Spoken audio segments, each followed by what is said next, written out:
Хэрэв та энэхүү зохиолыг бүтэн хуулбараар сонсохыг хүсвэл M-Book аппликейшнээр сонсоорой.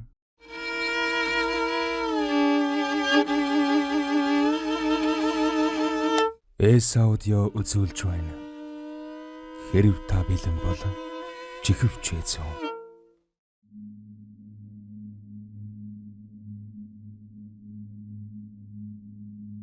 Зохиолыг бичсэн Trinity. Дуу оруулсан Б. Оргилволд. Найз.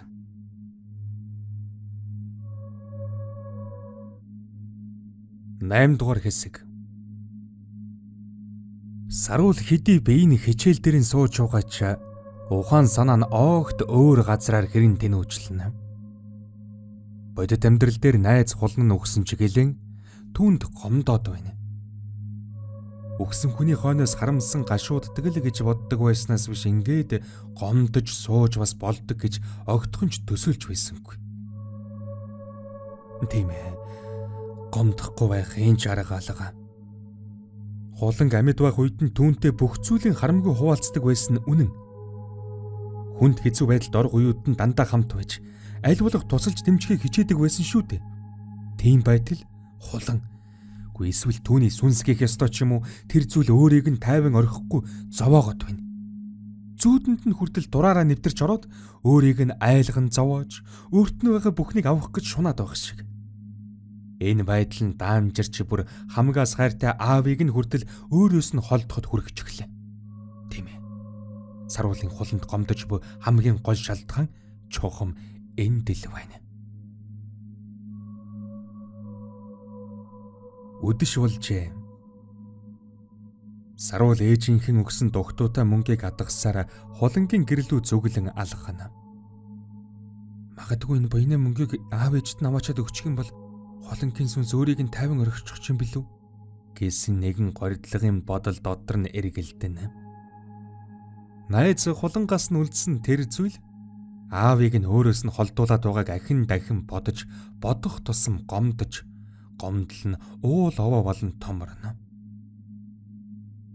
Саруул алгасаар хулангийн амьдардаг байсан хашааны гадаа ирвэл дандаа л хаалттай байж харагддаг төмөр хаалганд дэлгээстэй байх нь тэр. Цаг үргэлжил үүрнийхэн үүдэнд үүргэлэн хэвддэг байсан өнөөх том биетэй хөгшин нохоо алга. Ердөө хоосон гинжин үүрнийхэн өмнө хөсөр хэвдэж харагдана. Ямартай ч мөнөөх сүрдмээр том нохоо байхгүй байгаад Саруул олзуурхав. Байшин руу гарвал цонхны цаана хулангийн ээж сууж л байна.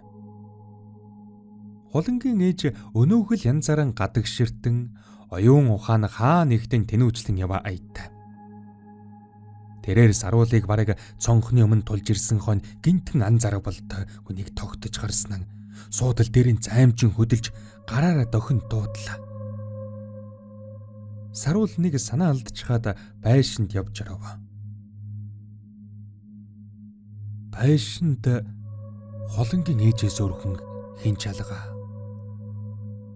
Ээж нь өөрлөө нь гунигтай нүдээр ширтэн суух бөгөөд өнөөх л янзаараа ямар нэгэн үг үл дуухарна. Саруул нэг удаан хоолойгоо засаад "Сайн байна уу та? Би энэ жаахан мөнгийг талигаа чин буйны ажил зориулж танд өгөх гэсэн юм" гэж хэлээд гартаа бод өгтөтэйгэн сарвайлаа. Хулангийн ээж мөнгийг авав. Гэвч юу ч дуурсангүй. Хулан амьд байхдаа ээжийнхэн тухай юу гэж ярьдаг байсныг нь Саруул сайн санаж буй учраас нэг их гайхсангүй. Тэрээр хулангийн ээжийн хажууд яахаа мэдэхгүй зогсож байснаа "Ах байхгүй байгаа мó?" хэмээн мэдээжин гэмээр асуулт асуулаа. Гэвч энэ асуултад ч гэсэн хулангийн ээжийн зүгээс найл ямар нэгэн хариу ирсэнгүй. Өг түүний чихэнд хүрэлгүй хоолсон агаарт сарин замхрах шиг л. Саруул хэдий шуудхан гараад явчихмаар санагдсан ч ингэвэл бүдүүлэг хэрэг болох юм шиг санагдаад хэсэг зур зогсов. Тэгээд байшин доторхыг нүдэрэн гүйлгэн харж байснаа Хулангийн суудаг байсан болов уу гэмээр бичгэн ширээний хажуугийн сандал дээр очиж суулаа. Сандал дээр хулангийн хичээлийн цүнх өлгөөстэй байх бөгөөд ширээний тавцан дээр хулангийн эд хэрэгслүүд замбраагүй хөглөрсөн байдалтай харагдана.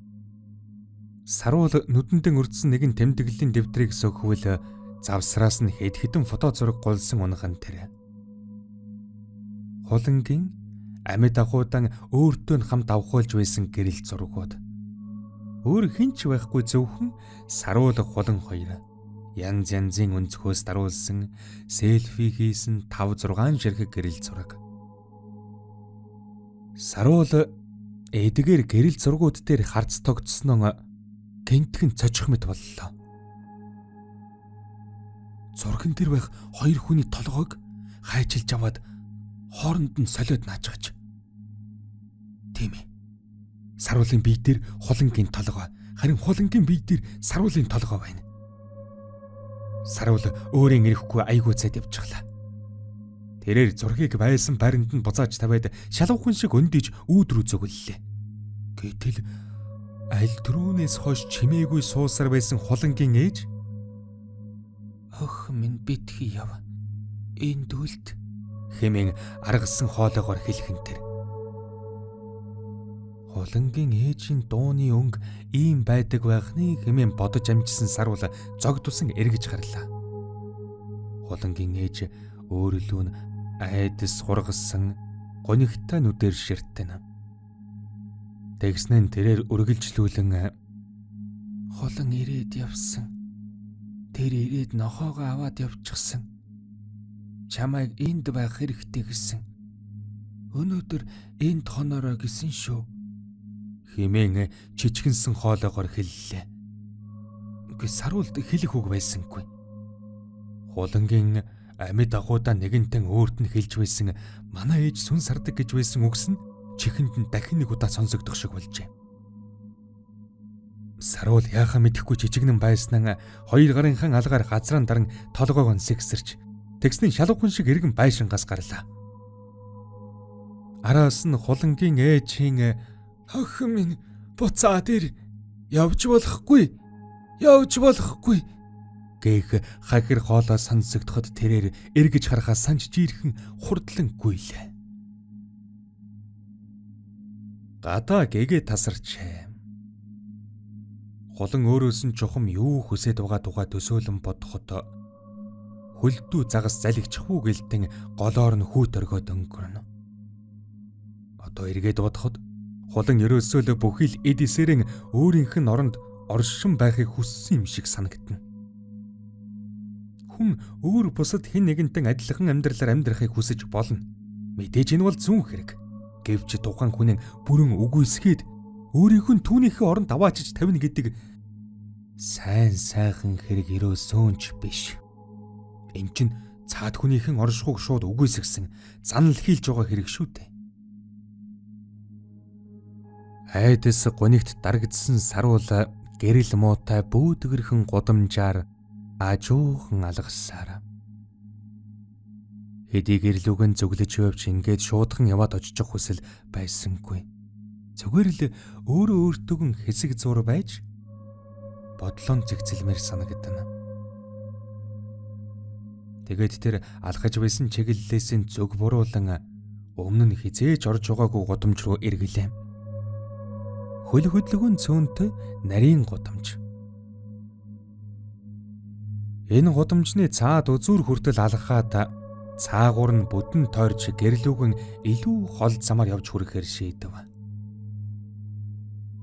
Тийм ээ, хүн гэдэг амьтан сэтгэл санаагаа сэргээхийн тулд заримдаа очиж үзээгүй газартаа очиж, явж үзээгүй гудамжаараа алхах нь нэмэртэй байдаг тухай өмнө ханаас ч үлээ уншиж байсан санагдана. Саруул урд гэгчийн амьсгаа аван танил бус гудамжаар бодол болон алхалаа. Холонд хайртай байсан. Тийм байтал найз нь өөрийг нь хайрлах биш, харин ч бүр эсрэгээрэн өөрт нь атаархан хорсож, өөрт нь байгаа бүхэнд шундаг байсан юм гэж үү? Саруулын нүднээс өөрийн эрэхгүй нулимс мэлтгнэн урсаж, айдас гомдол зүрхийг нь хоёр талаас нь химлэн мэрэг шиг болов. Дахиад л хурууга мэрмэр болж хар зөнгөөрөн гараан амруугаан явуулсан ч өөрийгөө хүчлэн болиуллаа. Гадаа цагаагаар муудаж эргэн тойрон салхи хуйсагнана. Гадаа ийм зэврэн байгаа болохоор ч тэрөө нэг хүн амтан явж харагдсангүй. Ер нь яг одоо өөрийнх нь алхаж буй энэ нарийн гудамжаар хүмүүс алхаад байдаггүй бололтой.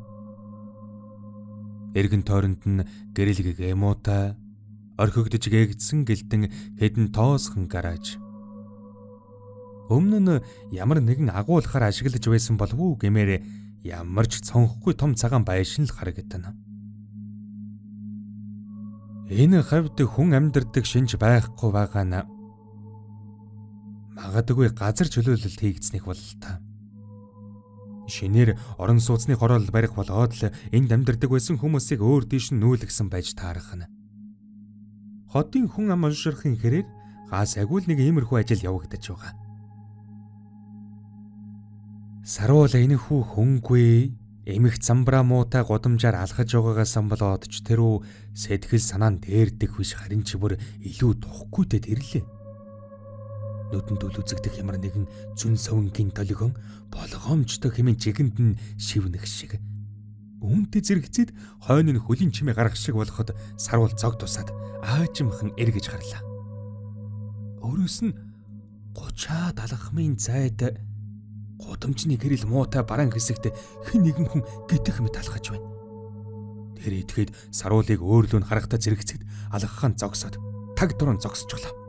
Тэгэд 4 эсвэл 5 секунд өнгөрсөн байх. Зогсож байсан этгээд саруулыг нүд салгалгүй ширтэж байсан нь яг л чавхнаас нь тавигдсан чулуу шиг өөрлөө нь шурдхийн ухас хийлээ. Толгойд нь өнөөх цоврал алуурчны тухай бодол орж ирэхэд саруул өөрийн ирэхгүй аг зас хийлээ. Тэрээр уг нь бушуухан шиг буцаж эргээд хар хурдарын гүй хэмээн бодсон ч айдас хоёр хөлийг нь тушчхаад түүнийг хөдлөгсөнгүй. Ингээд өнгөрлөө хуланг бас өөр босод охтыг хороолсон гаж дунтой цуврал алуурчны дараачийн золиос болжхлоо гэсэн бодол төрнө. Хит цочирдсан дон доошоо бохирн сууж зүүн гарынхан долоовор хурууг хэгцлэн мэрэв. Аав минь надад туслаач хэмээн бодол дотор нь шивнэн залбирна. Саруул түнэндээ өөр чадах юм байсангүй. Нөмөр ирсэн занал хийллээс зүгтах биеийн хүч, сэтгэлийн тэнх аль аль нь алга. Тэгэд биеийнхэн хаа нэгтээ хүчтэй өвдөлт мэдрэгдэхийг хүлээн нүдэн анилаа. Хөлийн чимээ сонсогдно. Гэвч яагаад ч юм төсөөлж хүлээж байсан шиг нь халдлага ирсэнгүй. Саруул эцэстэн нүдэн аажимхан нээж харав. Хэдхэн хормын өмнө өөрлөө нь ухасгийн гүйсэн өнөөх этгэд урд нь алга. Уг нь тэр этгээд аль хэдийн өөрийнх нь өмнө тулаад ирчихсэн зогсож байх ёстой атал тийм зүйл болсонгүй. Тэр этгээд өмнө нь биш. Харин тэр цаана хашааны болон тойроод цаашаа гүйж байгааг харагдана. Саруул өөрийгөө хүчлэн эргэн тойрноо нэгжин харвал өөрөөс нь 20 алхмын цаана хэд хэдэн хүн алхаж байгааж. Над руу таарсан этгээд магадгүй өөр хүмүүс гараад ирсэн болохоор холдсон болов хэмээн бодоод амжив. Ингээд эцэст нь арай хийж нэг юм биеийн хөдлөгдөгөн болон тайвширч сууж байсан газраас өндийлөө. Хуланд гомдсон сэтгэлдэн хээтэх автаад өнөөх өсвөр насны охидод халдаад байгаа алуурчны тухай мартаж орхисноо анзаарлаа.